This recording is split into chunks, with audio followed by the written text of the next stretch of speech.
அதுவும் பொதுப்பணித்துறையில் ஏவாவேலு அவர் தான் திமுகவுக்கு ஃபண்டு கொடுத்தாராம். 234 தொகுதியிலையும் 20 கோடி கொடுத்துருக்கிறாராம். எல்லா கான்ட்ராக்டர்கள்கிட்டையும் டெண்டருக்கு உங்களை தான் தேர்ந்தெடுக்க போகிறோம், நம்ம ஆட்சி தான் வருதுன்னு அட்வான்ஸாக வாங்கிட்டாங்க. இப்போ ஆட்சி வரலை, புதிய ஆட்சி ஊழல் ஏற்பட்டிருக்குதுன்னு எல்லா டெண்டரையும் கேன்சல் பண்ணிட்டாங்க. அதனால் பணம் கொடுத்தவன் பூரா போய் ஏவாவேலு கழுத்தை பிடிக்கிறானா. சினிமா ரீல்ஸ் போட்டு ஜெயிச்சிட்டாங்க, சினிமா மோகத்தில் மக்கள் முடிச்சிட்டாங்க.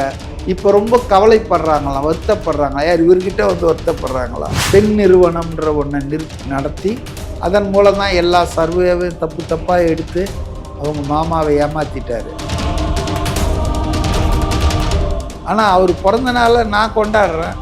அவருடைய வெல்விஷர் ஃப்ரெண்டு, எனக்கு அவர் க்ளோஸுன்றதை மற்றவங்களுக்கு தெரிவித்தா தானே. இப்போ அந்த மாதிரி உளவியல் சிக்கலில் திரிசா மாட்டியிருக்காங்கன்னு தான் நான் நினைக்கிறேன். தமிழ்நாட்டில் முதல்வர்னா ஸ்டாலினை தான் சொல்கிறாங்க. அதை நான் முதல்வன் சொல்லும் போது ஸ்டாலின் அவர்கள் தான் ஞாபகத்துக்கு வருவாங்க எல்லாரும். அதனால தான் குளத்தூரில் எம்எல்ஏவாக கூட ஆக்காமல் விட்டாங்க பொழுது இல்லையா, அவர் சொந்த தொகுதியில். சபாநாயகர் இருங்கன்னு சொன்னதை என் காதில் வாங்கலையா? போன்னு சொன்னதை முடிஞ்சதுன்னு சொன்னதை உடனே காதில் வந்திருக்கு. அதே சபாநாயகர் அடுத்த வினாடியே இருங்க உட்காருங்கன்னு சொன்னார், அது காதில் இல்லையா? நீங்கள் அவை முடிஞ்சிருச்சுன்னு சொல்லிட்டீங்க. நாங்களாம் வீட்டுக்கு போயிட்டோம். வீட்டுக்கு போய் டிவி போட்டு பார்த்தா அங்கே இன்னொரு அமைச்சர் இன்னும் பதில் சொல்லிகிட்டே இருந்திருக்கிறாரு. அதுலேயும் இன்னும் ஸ்பெஷலாக ஆனந்த் மேலே அவ்வளோ கோபம் இருக்காது.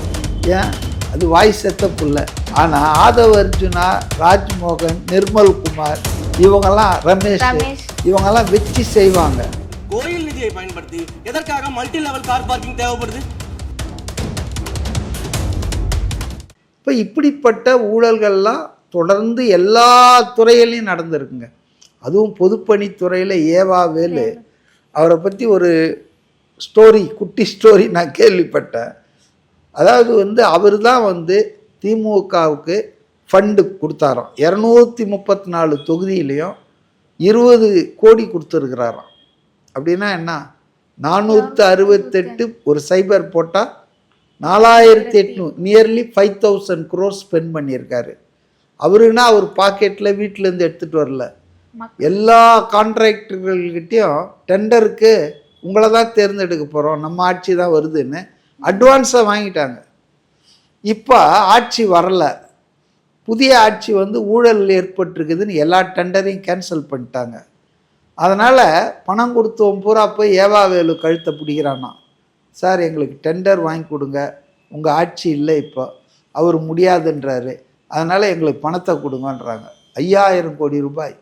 அவர் என்ன பண்ணுறாராம், அவர் ஸ்டாலின்கிட்ட எனக்கு ஏதாவது வழி பண்ணுங்க, 5000 கோடியை நீங்கள் சொன்னீங்கன்னு தான் நான் எல்லாம் பண்ணேன், இப்போ நான் சிக்கலில் மாட்டியிருக்கேன்னு. இது ஒரு ஷார்ட் ஸ்டோரி தான் இது. 5000 கோடி ரூபாய் திமுக கூட்டணி கட்சிகளுக்கு கூட கொடுத்துருக்குதான். 234 தொகுதிக்கு செலவு பண்ணியிருக்கு. அதனால தான் கூட்டணி கட்சிகள் கொஞ்சம் கொஞ்சம் அப்படியே தயங்கி மயங்கி தடுமாறி வந்தாங்களே, அது காரணமே இதுதான். உடனே எப்படி இவ்வளோ காசு செலவு பண்ணியிருக்காங்க நமக்காக, அந்த விசுவாசம் தான், வேறு ஒன்றும் கிடையாது. அதனால் ஊழல் நடக்கலைன்னு சுய புத்தி உள்ள சுய நினைவோடு இருக்கிற தமிழ்நாட்டில் எவனும் சொல்ல மாட்டான். அந்த அளவுக்கு ஊழல் நடந்திருக்குது. எல்லா திட்டங்களிலும் ஊழல், எல்லா துறைகளிலும் ஊழல். அப்போ அதை இவங்க என்ன ஊழலற்ற ஆட்சி கொடுத்துட்டாங்களா? எதனால் இவங்க அமைச்சர்கள்லாம் இப்போ பயந்துன்னு ஏன் இடி இவங்களை துரத்துது? அதனால் ஊழல் மிகுந்த ஆட்சி, குடும்ப அரசியல், ஊழல் மிகுந்த ஆட்சி தொடர்ந்து இந்த 2 கட்சிகளே மாறி மாறி ஆட்சிக்கு வந்தது. இந்த சலிப்பு அலுப்பால் தான் ஒரு மாற்ற விஜய் வந்த ஒன்றும் மக்கள் கொடுத்துட்டாங்க. இதெல்லாம் புரிஞ்சிக்காம ஏன் நம்ம தோத்தோன்னு ஆய்வு பண்ணாமல் சினிமா ரீல்ஸ் போட்டு ஜெயிச்சிட்டாங்க, சினிமா மோகத்தில் மக்கள் முடிச்சிட்டாங்க. இப்போ ரொம்ப கவலைப்படுறாங்களாம், வருத்தப்படுறாங்க. யார் இவர்கிட்ட வருத்தப்படுறாங்களா? என்ன கதை சொல்கிறாங்க இவங்க? சார், இப்போ சட்டசபையில் திடீர்னு சபரீசன் அவங்க சட்டசபையை பார்க்க வருகை தந்தார். அப்படின்னு சொல்லிட்டு செய்திகள்லாம் நம்ம பார்த்துருப்போம், கேள்விப்பட்டோம். ஸோ திடீர்னு வந்து எதுக்காக சார் வந்தார், என்ன காரணமாக இருக்கும், உதயநிதியை சந்திக்க வந்திருக்காரு சட்டப்பேரவையில் அப்படின்னு சொல்லிட்டு அது ஒரு கொஞ்சம் பரபரப்பாக போச்சு. சபரீசன் வந்து முன்னாள் முதல்வர் ஸ்டாலினுடைய மாப்பிள்ளை. மாப்பிள்ளை. All powerful power centre, one of the power centre. 5 power centre இருந்தது இல்லையா, துர்கா ஸ்டாலின், கனிமொழி, உதயநிதி, ஸ்டாலின், சபரீசன், இந்த மாதிரி இந்த பவர் சென்டரில் முக்கியமான ஆள் அவர் தான். வந்து பெண் நிறுவனம்ன்ற ஒன்றை நடத்தி அதன் மூலம் தான் எல்லா சர்வேவையும் தப்பாக எடுத்து அவங்க மாமாவை ஏமாற்றிட்டார், நம்ப வச்சு கழுத்து அறுத்துட்டார். நம்ம தான் சொல்லி ஊடகங்களை பூரா அடிமையாக்கி ஊடகங்களை திமுகவினுடைய ஒரு ஊதுகுழலாக மாற்றுறதுல சபரீசனுக்கு பெரும் பங்கு உண்டு. அவர் சட்டமன்றத்துக்கு வருவது, முதலமைச்சர் ரூமுக்கு வர்றதெல்லாம் வந்து போன ஆட்சியில் நார்மல், அது ஒன்றும் அதிசயம் இல்லை. இப்போ ஆட்சி மாறியதால் வந்தது தான் இப்போ அதிசயமாக இருக்குது. அதுக்கு காரணம் வந்து அவங்க இவர் உதயநிதி ஸ்டாலின் அந்த சட்டமன்ற எதிர்க்கட்சி தலைவராக முதல் உரை நிகழ்த்துறாரு இல்லையா, அதை கண்டு கழிக்க டிவியிலே பார்த்துருக்கலாம். அவர் இதுக்காக வந்து மாடத்திலிருந்து பார்க்கணுன்னு நினச்சா தெரில, ஏதோ அதுக்காக தான் வந்தாருன்னு சொல்கிறாங்க. அது ஒன்றும் பெரிய விஷயம் இல்லை. ஸோ இது எல்லாமே ஒரு பக்கம் போக முதலமைச்சர் வந்து ரொம்பவுமே மாசான ஒரு ஸ்பீச்சை கொடுத்தாரு, சிறப்பான ஒரு ஸ்பீச்சை கொடுத்தாரு அப்படின்னு அந்த டே ஃபுல்லாகவே இன்ஸ்டாகிராம்லேயும் சரி சோஷியல் மீடியா ரொம்பவுமே போயிட்டு இருந்துச்சு, வைரல் ஆயிடுச்சு. ஆனால் கடைசியாக ஈவினிங் பார்த்தா த்ரிஷா அவர்கள் போடுற ஒரு போஸ்டால் எல்லாமே தலைகீழாக மாறிடுச்சு அப்படின்னு தான் ஒரு பேச்சு போயிட்டுருக்கு. அவங்க இப்போ திருவள்ளூரில் ஏற்பட்ட அந்த வாயு கசிவால் நிறைய பேர் இறந்துட்டாங்க அப்படின்ற பட்சத்தில் முதலமைச்சர் வந்து கேக்லாம் யாரும் வெட்ட வேண்டாம் அப்படின்ற மாதிரி உத்தரவு போட்டார். ஆனால் இவர் வந்து ரகசியமாக போயிட்டு கேக் வெட்டுறாரா அப்படின்ற மாதிரி விமர்சனங்கள்லாம் எழுந்துச்சு. எங்கே உத்தரவு போட்டார் அவர்? எப்படி உத்தரவெல்லாம் போட முடியும்? அவர் கேக் வெட்டாமல் இருக்கலாம், அவர் பிறந்த நாள் கொண்டாடாமல் இருக்கலாம். முதல்வர் என்ற முறையில் ஒரு 8-9 பேர் அந்த திருவள்ளூர் மாவட்டத்தில் அம்மோனியா வாயு கசிந்ததால் ஏற்பட்ட விபத்து காரணமாக அவருக்கு அந்த உரிமை இருக்குங்க. ஆனால் அவர் பிறந்த நாளை நான் கொண்டாடுறேன், அவருடைய வெல்விஷர் ஃப்ரெண்டு எல்லாரும் வாழ்த்துலாம் போட்டிருக்காங்களே பேப்பரில் பக்கமாக அமைச்சர்கள் எல்லாரும். ஸோ அதனால் அப்படிலாம் அவர் உத்தரவுலாம் போடல. அவருக்கு ஒரு மனம் சரியில்லை, அதனால் அவர் கொண்டாடாமல் இருந்தாருன்னோன்னா சொல்லுங்கள் நீங்கள். உத்தரவெல்லாம் போடல. இவங்க நிறைய பேர் வந்துங்க ஹியூமன் சைக்காலஜி என்னன்னா, ஒரு பிரபலமானவர், பவர்ஃபுல்லானவர், எனக்கு ரொம்ப க்ளோஸு, எனக்கு அவர் ரொம்ப ஃப்ரெண்டு அப்படின்னு சொல்லிக்கிறது வந்து சாதாரண உளவியல் ஒரு இதுதான். அது ஒரு ஃபேக்ட். சைக்காலஜின்னு வச்சிங்கன்னா ஹியூமன் சைக்காலஜியில் அது நீங்களும் அப்படி தான் இருப்பீங்க, நானும் அப்படி தான் இருப்பேன். அதுவும் அதை மக்கள் மத்தியில் காட்டிக்கிறதுல நமக்கு ஆர்வமாக இருக்கும்.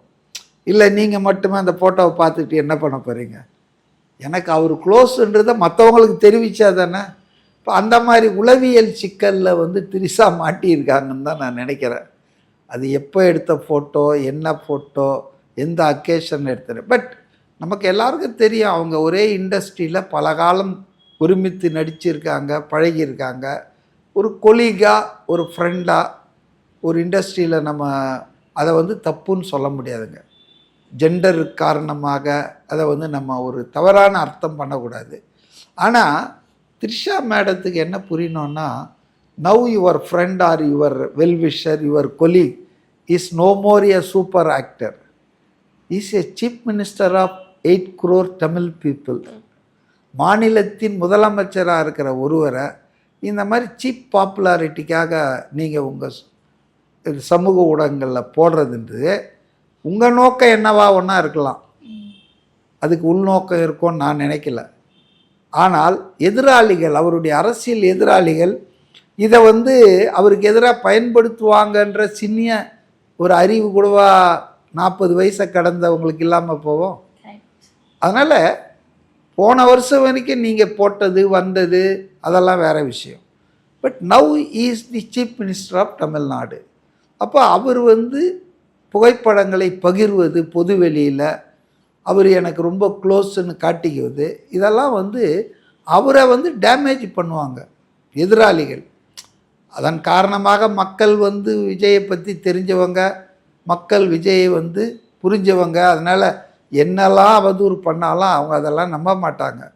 41 பேர் கரூரில் கொன்னதே இவர் தான்லாம் சொல்லி பார்த்தாங்க. கரூரில் இறந்த குடும்பத்தின் உறுப்பினர்களே பாவங்க, அவர் ஒன்றும் இல்லைங்க, அவரை ஏமாற்றிட்டாங்க அப்படின்னு தான் சொன்னாங்க. அதனால் ஆனால் எதுக்கு இந்த இடத்துக்கெல்லாம் இவங்க கொண்டு வராங்க? இவங்க உண்மையிலே ஒரு ட்ரூ ஃப்ரெண்டாக இருந்தால் என்னுடைய உண்மையான நண்பனுக்கு நான் இடைஞ்சல் பண்ணக்கூடாது. நான் வந்து அதை வந்து அவருக்கு வந்து தொல்லை வர்றதுக்கு நான் காரணமாக இருக்கக்கூடாது. ஆனால் இது முதல் தடவை அல்ல. த்ரிஷா இந்த மாதிரிலாம் போடுறது, ப்ரைவேட்டாக இருக்கிற புகைப்படங்களை. சரி, அஃபிஷியலாக ஒரு கல்யாணத்துக்கு போகிறீங்க, ஒரு சாவுக்கு போகிறீங்க, அது வேறு விஷயம். ஆனால் 2 பேரும் ஃப்ரெண்ட்ஷிப்பாக இருக்கீங்க, உலகத்துக்கே தெரியும். இதை வந்து ப்ரைவேட்டாக இருக்கிற நேரங்களில் எடுக்கிற புகைப்படங்களை இவர் இவ்வளோ அரசியலில் ஒரு பெரிய தலைவரான பிறகு அதை பகிர்வது என்பது அவருடைய புகழுக்கும் பெருமைக்கும் மதிப்புக்கும் களங்கம் விளைவிக்கும் என்பதை புரியாதவரா சின்ன பொண்ணா த்ரிஷா? கிடையாது. அப்புறம் தொடர்ந்து இந்த தவறை அவர் செய்கிறார்ன்றது அவருக்கு என்ன நோக்கம் அப்படின்றது ஒரு கேள்வி எழுது. இப்போ நான் இது வந்து ஒரு பர்சனலான மேட்டர். உனக்கு என்னடா அதை பற்றி நான் போட்டா, எனக்கு தெரியும் அவர், நான் போட்டுக்கிறேன் நான். ஆனால் இது ஒரு சிறுபிள்ளைத்தனமான ஒரு செயல் தான் நான் சொல்கிறேன். ஆனால் முதலமைச்சர் சொல்லலாம் இல்லையா, நான் இப்போ chief minister of Tamil Nadu, so நீங்கள் இந்த மாதிரிலாம் போடக்கூடாதுன்னு ஆஸ் ஏ ஃப்ரெண்டாக வந்து சொல்லலாம் இல்லையா சார்? ஆனால் அவர் எதுவுமே சொல்ல மாட்டேங்கிறாரு, எந்த ஒரு கருத்து அப்படின்றது உங்களுக்கு தெரியுமா? இப்போ நமக்கு இதெல்லாம் தெரியாது. அவர் சொன்னாரா, அவர் சொன்னதையும் கேட்காம இவங்க பண்ணுறாங்களா, அவர் எப்படி இவங்களை கண்ட்ரோல் பண்ண முடியும்? அவங்க ஒரு இண்டிபெண்ட் பர்சன், அவங்க தனியாக இருக்காங்க, அவங்க அம்மாவோட இருக்காங்க. அவங்கள போய் ஒரு ஆள் எப்படி கண்ட்ரோல் பண்ண முடியும்? சீஃப் மினிஸ்டரே ஆனால் கூட உங்களை மொபைல் யூஸ் பண்ணக்கூடாதுன்னு சொன்னால் நீங்கள் சிஎம் சொல்லிட்டாரு, அவர் ஒன்றா ஒரு சட்டம் போடலாம், 30 வயசுக்கு மேலே இருக்கிறவங்க தான் மொபைல் பேசணுன்ட்டு. அப்போது உங்களை கட்டுப்படுத்த அந்த சட்டம். ஆனால் தனிப்பட்ட முறையில் உங்களை அவர் வந்து சொல்ல முடியுமா? ஸோ அதனால் இது வந்து எல்லாருமே அடல்ட்டுங்க. இன்றைக்கி இருக்கக்கூடிய அரசியல் எவ்வளவு சூதுவாது நிறைந்த உலகம். ஒரு ஆள் வந்து சும்மா தடுக்கி விழமாட்டானா குழி தோண்டி புதைச்சல்லான்னு நினைக்கிற உலகம். அப்படி இருக்கும்போது அவங்க த்ரிஷா வந்து இப்படி நடந்து கொள்வதில் எனக்கு என்னவோ அது ரொம்ப ஒரு சிறுபிள்ளைத்தனமாகவும் ஒரு உள்நோக்கம் கொண்டதாகவும் தான் இருக்குது. ஸோ இதுக்கு முன்னாடி சட்டப்பேரவை நேற்றுக்கு முந்தின நாள் வந்து ராஜ்மோகன் அவர்கள் வந்து பதில் சொல்லியிருப்பார். அப்போ வந்து உதயநிதி அவர்கள் வந்து என்ன கேட்டார்னா, 40 நாள் ஆட்சி வந்து மக்களுக்கு ஏமாற்றத்தை கொடுத்துருச்சு அப்படின்னு சொல்லிட்டு ஒரு கொஷினை வச்சார். அதுக்கு ராஜ்மோகன் அவர்கள் வந்து 40 நாள் ஆட்சி ஏமாற்றம் கொடுக்கல, 5 வருஷமாக ஆண்ட ஆட்சி தான் ஏமாற்றம் கொடுத்ததுனால தான் இப்போ வந்து மக்கள் வந்து இந்த ஆட்சியை தேர்ந்தெடுத்திருக்காங்க அப்படின்ற மாதிரி அவர் சொல்லியிருப்பார் சார். அதன் பிறகு பார்த்தீங்கன்னா நான் முதல்வன் திட்டத்தை வந்து இவங்க வந்து இப்போ இருக்கிற ஆட்சி வந்து அதை முறியடிக்க பார்க்குறாங்க, அதனால் நிறைய பேர் பயனடைகிறாங்க, ஆனால் இவங்க வந்து அந்த ஸ்கீமை வந்து ஸ்கிப் பண்ணுறாங்க அப்படின்ற மாதிரி சொன்னார். அதுக்கு ராஜ்மோகன் அவர்கள் வந்து நான் முதல்வன் அப்படின்ற திட்டம் வந்து நான் முதல்வன் அப்படின்ட்டு ஒரே குடும்பத்தில் இருக்கிறவங்க தான் வந்து வராங்க, அதனால தான் இந்த பேரை வந்து நாங்கள் மாற்றணும் அப்படின்ற மாதிரி பதில் ரொம்பவுமே பயங்கரமாக இருந்துச்சு அந்த ஸ்பீச் பார்க்கும்போது. அதை பற்றி என்ன நினைக்கிறீங்க சார்? அதாவதுங்க, பள்ளிக்கல்வித்துறை அமைச்சர் வந்து பதிலளிக்கலை. அவர் வந்து அவர் மேலே எழுப்பின குற்றச்சாட்டுக்கு அவர் விளக்கம் கொடுத்தாரு. பதிலுரை வந்து முதலமைச்சர் தான் கொடுக்கணும். அதாவது ஆளுநர் உரை மீதான நன்றி தெரிவிக்கும் தீர்மானத்து மேலே தான் விவாதம் நடந்தது 3 நாளும். அதை வந்து பதிலுரை என்பது முதலமைச்சர் கொடுக்குறாரு, அது கொடுத்தாரு, நல்லாவே கொடுத்தாரு. இவங்கெல்லாம் வந்து அவங்க துறை மீது வைக்கப்பட்ட எதிர்க்கட்சி உறுப்பினர்களால் எதிர்க்கட்சி தலைவரால் கொடுக்கப்பட்ட அந்த விமர்சனங்களுக்கு விளக்கம் அளித்தார்கள், அப்படி ஒன்றா சொல்லலாம். பள்ளிக்கல்வித்துறை அமைச்சர் ராஜ்மோகன் சிறந்த பேச்சாளர். அவருக்கு வந்து நல்லா மேடை பேச்சு மட்டும் இல்லை, தமிழில் நல்லா உரையாற்றக்கூடிய வல்லவர். அவர் வந்து கிடைச்ச வாய்ப்பை விடுவாரா? அவர் சூப்பராக அடித்து விளையாடினார். அதில் இன்னொரு விஷயம் என்னன்னாங்க, நான் முதல்வன் திட்டத்தை ரத்து பண்ணிட்டாங்கன்னு ஸ்டாலின்லேருந்து உதயநிதி வரைக்கும் புலம்ப ஆரம்பிச்சிட்டாங்க. ஆமா சார். நான் முதல்வன் திட்டத்தை ரத்துலாம் பண்ணல, அந்த பெயரை மாற்றிட்டாங்க. ஏன்னா அது ஒரு கன்ஃபியூஷனாக இருக்குது. நான் முதல்வன்னா அது என்ன பொலிட்டிக்கல் ப்ராஜெக்டா, சீஃப் மினிஸ்டர் ஆக்கிறதுக்காக தான் அந்த பயிற்சியான்னு கூட மிஸ் அண்டர்ஸ்டூட் பண்ணிக்கலாம். அதுக்கு பதிலாக இப்போ என்ன பண்ணுங்க, ஸ்கில் டெவலப்மெண்ட், செயல்திறனை திறன் அதிகரிக்கக்கூடிய ஒரு பயிற்சியாக அதை பண்ணுறாங்க. இதில் எனக்கு இன்னும் மாறுபட்ட அபிப்பிராயம் இல்லை. அது என்ன, நாங்கள் வச்ச பேர் தான் இருக்கணும். நான் முதல்வன்னா எல்லாரும் தமிழ்நாட்டில் முதல்வர்னா ஸ்டாலினை தான் சொல்கிறாங்க. அதை நான் முதல்வன் சொல்லும் போது ஸ்டாலின் அவர்கள் தான் ஞாபகத்துக்கு வருவாங்க எல்லாரும். அதனால தான் குளத்தூரில் எம்எல்ஏவாக கூட ஆக்காமல் விட்டாங்க பொழுது இல்லையா. அவர் சொந்த தொகுதியில், சொந்த ஊரில் விலைக்கு போகாத ஆளுன்னு சொல்லுவாங்க தெரியுங்களா, உள்ளூரில் விலை போகாத ஆளுன்னு, அந்த மாதிரி ஆயிட்டாரு. இருந்தாலும் அவங்களுக்கு இந்த அகங்காரம் ஆணவம் போல. நான் முதல்வன் திட்டம் கைவிடப்படவில்லை, அது எந்த மாறுதலும் செய்யப்படவில்லை. மாறாக அதன் பெயர் மாற்றப்பட்டிருக்கு. இப்போ தான் அது கரெக்டு. ஸ்கில் டெவலப்மெண்ட் ட்ரைனிங், அவ்வளோதான். அது செயல்திறனை அதிகப்படுத்துறது தானே. திறன் மேம்பாட்டு கழகம் அல்லது பயிற்சின்னு வச்சுக்கிட்டு போகிறாங்க. அதில் என்ன, நாங்கள் நீங்கள் தப்பாக வச்சுக்கிறீங்க, பொலிட்டிக்கல் கன்வர்ஷனோடு வச்சுருக்கீங்க. அதை அவங்க மாற்றியிருக்காங்க. ஒரு தவறு சரி செய்யப்பட்டிருக்கிறதுன்னு தான் சொல்லாமல் தவிர இதில் ஒன்றும் முடக்கிட்டாங்க தடுத்துட்டாங்கன்னு அபாண்டமாக பேசுகிறாங்க. அதாவது உண்மைக்கு மாறான தகவல்களை நெஞ்சுரத்தோடு சட்டமன்றத்திலேயே வைக்கிறாங்கன்னா இவங்களை என்ன சொல்கிறது? ஆமாம் சார். இவர் பேசும்போதே பார்த்தீங்கன்னா உதயநிதி அவர்கள் வெளியே எந்திரிச்சு போயிட்டாங்க. அப்புறம் மறுநாள் நாங்கள் வீட்டுக்கே போயிட்டோம், ஆனால் எதிர்கட்சியில் இருக்கிறவங்க இன்னமும் பேசிட்டு இருந்தாங்க, நாங்கள் டிவியில் போய் பார்த்தோம். அதாவது அது உதயநிதியின் அற்பத்தனத்தை காட்டுகிறது. சபாநாயகர் முதல்ல இன்று அவை இதோட முடியுதுன்னு அறிவிச்சார்.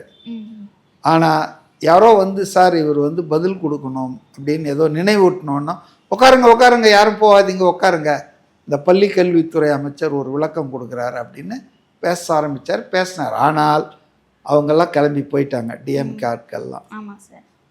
சபாநாயகர் இருங்கன்னு சொன்னதை என் காதில் வாங்கலையா? போன்னு சொன்னதை, முடிஞ்சதுன்னு சொன்னதை உடனே காதில் வந்துருக்கு. அதே சபாநாயகர் அடுத்த வினாடியே இருங்க உட்காருங்கன்னு சொன்னார், அது காதில் இல்லையா? அப்புறம் இங்கேருந்து ட்ராவல் பண்ணி இவர் வீட்டுக்கு போய் டிவி போட்டு பார்க்குற வரைக்கும் இவர் பேசிகிட்டு இருக்கிறாரா என்ன? அதாவதுங்க அற்பத்தனமாக இருக்குது.